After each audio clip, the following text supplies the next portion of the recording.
25 വയസ്സാവുമ്പോൾ നിങ്ങൾക്ക് ക്രിക്കറ്റ് കളി സ്റ്റാർട്ട് ചെയ്യാൻ പറ്റുമോ, അല്ലെങ്കിൽ കളി നിർത്തിയിട്ട് 25 വയസ്സിൽ നിങ്ങൾ വീണ്ടും സ്റ്റാർട്ട് ചെയ്യാൻ ആഗ്രഹിക്കുന്നുണ്ടെങ്കിൽ എന്തൊക്കെ ചെയ്യണം എന്നുള്ള രീതിയിൽ പറഞ്ഞൊരു വീഡിയോ ഇട്ടിരുന്നു. സോ അതിനകത്ത് വന്ന 2 കമൻറ്റ്, ആ 2 കമൻറ്റിൻ്റെയും ഒരു റിപ്ലൈ ആയിട്ടാണ് ഈ വീഡിയോ ചെയ്യാൻ ഉദ്ദേശിക്കുന്നത്. അതിൽ ആദ്യം വന്നൊരു കമൻറ്റ്, മേജർ കേരളത്തിലുള്ള ടൂർണമെന്റ്സുകൾ ഏതൊക്കെയാണെന്ന് അറിയില്ല, അത് ഏതൊക്കെയാണെന്നൊന്ന് പറയാമോ എന്നായിരുന്നു ഫസ്റ്റത്തെ ക്വസ്റ്റ്യൻ. ആ ക്വസ്റ്റ്യനുള്ള ആൻസർ ആണ് പറയുന്നത്. നമുക്കിപ്പോൾ സെലസ്റ്റിയൽ, MS നായർ, പിന്നെ നമുക്ക് കോറമെന്റൽ, ഇങ്ങനെയൊക്കെയുള്ള മേജർ ടൂർണമെന്റ്സുകളാണ് നമുക്ക് കേരളത്തിൽ ഇന്ന് അവൈലബിൾ ഉള്ളത്. ഈ പറഞ്ഞ 3 ടൂർണമെന്റുകൾ ഒരുപാട് നാളുകളായിട്ട് കേരളത്തിൽ എല്ലാ വർഷവും നടത്തി വരുന്ന ടൂർണമെന്റുകളാണ്. മേജർ ടൂർണമെന്റ് ആണ്. കേരളത്തിലെ ടോപ്പ് പ്ലെയേഴ്സ് എല്ലാം കളിക്കുന്നതാണ്. സെലക്ടേഴ്സ് എല്ലാം വാച്ച് ചെയ്യുന്ന ടൂർണമെന്റ്സുകളാണ്. സോ ഇതിൽ നിങ്ങൾക്ക് പെർഫോം ചെയ്യാൻ പറ്റിക്കഴിഞ്ഞ് കഴിഞ്ഞാൽ നിങ്ങൾക്ക് മുകളിലേക്കുള്ള സെലക്ഷൻസ്, ഇപ്പോൾ KCL പോലുള്ള കാര്യങ്ങൾക്ക് നിങ്ങൾക്ക് ചാൻസസ് കിട്ടാനുള്ള ഒരു എളുപ്പ വഴിയാണ് നിങ്ങൾക്ക് ഇങ്ങനെയുള്ള ടൂർണമെന്റുകളിൽ പെർഫോം ചെയ്യുന്നത്. പിന്നെ അത് മാത്രമല്ലാതെ ഒരുപാട് ടൂർണമെന്റ്സ് കേരളത്തിൽ ഇന്ന് സീനിയർ ടീമിലും ഒരു 25 ഇയേഴ്സ് അല്ലെങ്കിൽ അതിന് മുകളിലോട്ടുള്ളവർക്കൊക്കെ ആയിട്ട് നടത്തുന്നുണ്ട്. സോ ആ ടൂർണമെന്റ്സുകളെല്ലാം നിങ്ങൾക്ക് ഏതെങ്കിലും ഒരു ക്ലബിലോ ഒരു അക്കാഡമിയിലോ ജോയിൻ ചെയ്തിട്ട് ആ അക്കാഡമീസും ക്ലബ്ബും വഴി ഇതുപോലുള്ള ടൂർണമെന്റ്സുകൾ അറ്റൻഡ് ചെയ്യുക. സോ അറ്റൻഡ് ചെയ്യുമ്പോൾ നിങ്ങൾക്ക് അതുവഴി നിങ്ങൾക്ക് പെർഫോമൻസ് ഉണ്ടെന്നുണ്ടെങ്കിൽ നിങ്ങൾക്ക് ഇതുപോലുള്ള KCL പോലുള്ള ഇമ്പോർട്ടൻ്റ് ആയിട്ടുള്ള മാച്ചസുകളിലേക്ക് നിങ്ങൾക്ക് ചാൻസസ് കിട്ടും. 25 വയസ്സിനുള്ളിൽ നിങ്ങൾക്ക് എവിടെ എത്താൻ പറ്റില്ല എന്നോർത്ത് നിങ്ങൾ വിഷമിക്കേണ്ട. സോ അങ്ങനെയുള്ളവർക്കുള്ള എളുപ്പ വഴിയാണ് ഇങ്ങനെയുള്ള ടൂർണമെന്റ്സ് കളിക്കുക എന്നുള്ളത്. നിങ്ങൾ ആദ്യം ചെയ്യേണ്ടത് എന്താണെന്ന് വെച്ച് കഴിഞ്ഞാൽ ഏതെങ്കിലും ഒരു ക്ലബ്ബോ അക്കാഡമിയോ ആയിട്ടോ ജോയിൻ ചെയ്യുക, പ്രൊഫഷണൽ കോച്ചിങ് എടുക്കുക. ആ കോച്ചിങ് എടുത്തതിന് ശേഷം നിങ്ങൾ ഇതുപോലുള്ള മാച്ചസുകളിൽ പെർഫോം ചെയ്യാൻ നോക്കുക. രണ്ടാമത്തെ കമൻ്റായിട്ട് നമ്മൾ നോക്കാൻ പോകുന്നത് വേറൊരാൾ ചോദിച്ചൊരു ക്വസ്റ്റ്യൻ ആണ്. ആ ക്വസ്റ്റ്യൻ എന്താണെന്ന് വെച്ച് കഴിഞ്ഞാൽ എങ്ങനെയാണ് പ്രൊഫഷണൽ ക്രിക്കറ്റ് കോച്ചിങ് പഠിക്കുക, അതിന് നല്ല അക്കാഡമി ഏതാണ് എന്നുള്ളതാണ് രണ്ടാമത് വേറൊരാൾ ചോദിച്ച ചോദ്യം.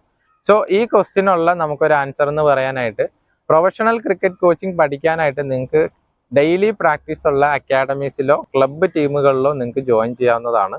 സോ നമുക്ക് നല്ല അക്കാഡമി എന്നുള്ളതില്ല. കാര്യം നിങ്ങൾ അക്കാഡമി ചൂസ് ചെയ്യുമ്പോൾ ശ്രദ്ധിക്കേണ്ട കാര്യം എന്താണെന്ന് വെച്ച് കഴിഞ്ഞാൽ, നിങ്ങൾക്ക് നിങ്ങളുടെ ജോബ് ഉണ്ടാവാം, അല്ലെങ്കിൽ നിങ്ങൾ പഠിക്കുന്നുണ്ടാവാം, എല്ലാത്തിൻ്റെയും കൂടെയാണ് നിങ്ങൾ ക്രിക്കറ്റ് കളി കണ്ടിന്യൂ ചെയ്യാനായിട്ട് അല്ലെങ്കിൽ പഠിക്കാനായിട്ട് ഉദ്ദേശിക്കുന്നതെങ്കിൽ, സോ നിങ്ങൾക്ക് അതിന് ഇതെല്ലാത്തിൻ്റെയും കൂടെ തന്നെ മാനേജ് ചെയ്യാൻ പറ്റണമെന്നുണ്ടെങ്കിൽ നിങ്ങൾക്ക് റീച്ച് ചെയ്യാൻ പറ്റുന്ന അക്കാഡമീസ് ചൂസ് ചെയ്യുന്നതാണ് ഏറ്റവും ബെസ്റ്റ് ഓപ്ഷൻ.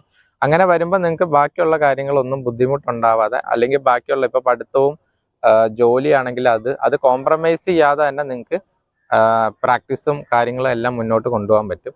സോ അതുകൊണ്ട് അക്കാഡമി ചൂസ് ചെയ്യുമ്പം ഏറ്റവും വളരെ ക്ലോസ് ആയിട്ടുള്ള അക്കാഡമീസ് നിങ്ങൾ ഫൈൻഡ് ചെയ്യുക. എന്നിട്ട് അതിൽ ബെസ്റ്റായിട്ട് നിങ്ങൾക്ക് തോന്നുന്ന ഒരു അക്കാഡമി ചൂസ് ചെയ്യുക. നല്ല കോച്ചസ് ആരാണെന്ന് നോക്കുക, കോച്ചസിൻ്റെ ക്വാളിഫിക്കേഷൻ എന്താണെന്ന് നോക്കുക. സോ അങ്ങനെ നോക്കിയിട്ട് ഒരു അക്കാഡമി ചൂസ് ചെയ്തിട്ട് അവിടെ ജോയിൻ ചെയ്യാൻ നോക്കുക.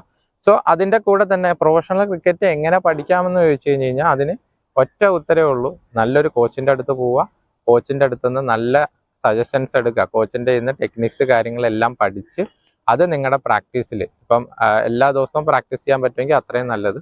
സോ അത് പ്രാക്ടീസ് ചെയ്യുക, എന്നിട്ട് കളിയിലേക്ക് അപ്ലൈ ചെയ്യുക, ബെറ്റർ ആക്കുക. എപ്പോഴും കോച്ചസുമായിട്ടൊരു ഫോളോ അപ്പ് എപ്പോഴും കീപ്പ് ചെയ്യുക.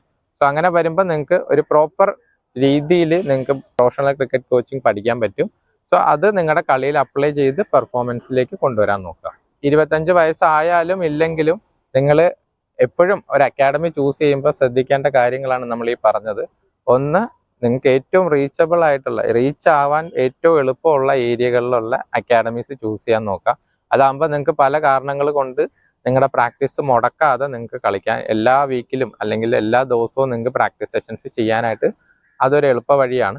പിന്നെ രണ്ടാമത്തെ കാര്യം നമ്മൾ പറഞ്ഞത്, നിങ്ങൾ ചൂസ് ചെയ്യുന്ന കോച്ചിനെ പൂർണ്ണമായിട്ടും വിശ്വസിക്കുക. കോച്ചിൻ്റെ നിന്ന് എടുക്കുന്ന സജഷൻസ് നിങ്ങൾ നിങ്ങളുടെ കളിയിൽ അപ്ലൈ ചെയ്യുക. അത് വർക്കൗട്ട് ആവുന്നുണ്ടോ എന്ന് നോക്കുക. നോക്കിയിട്ട് നിങ്ങൾ ആ കോച്ചസിൻ്റെ അടുത്ത് കോൺഫിഡൻ്റ് ആണെന്നുണ്ടെങ്കിൽ നിങ്ങൾ ആ കോച്ചസിൻ്റെ ഫോളോ അപ്പ് ചെയ്ത് കോച്ചസ് പറയുന്ന കാര്യങ്ങൾ കളിയിൽ അപ്ലൈ ചെയ്ത് മുന്നോട്ട് കൊണ്ടുപോകാൻ നോക്കുക. ഇതാണ് നല്ലൊരു പ്രൊഫഷണൽ കോച്ചിങ് പഠിക്കാനുള്ള മെത്തേഡ്. സോ ഈ 2 കാര്യങ്ങളും കളിയിൽ അപ്ലൈ ചെയ്യാൻ നോക്കുക. അപ്പോൾ നെക്സ്റ്റ് വീഡിയോയുമായിട്ട് അടുത്ത ദിവസം വരുന്നതായിരിക്കും. നിങ്ങൾക്ക് ഇതുപോലുള്ള ഡൗട്ട് കാര്യങ്ങൾ എന്തെങ്കിലും ഉണ്ടെങ്കിൽ നിങ്ങൾക്ക് കമൻറ്റ് വഴി ചോദിക്കാവുന്നതാണ്.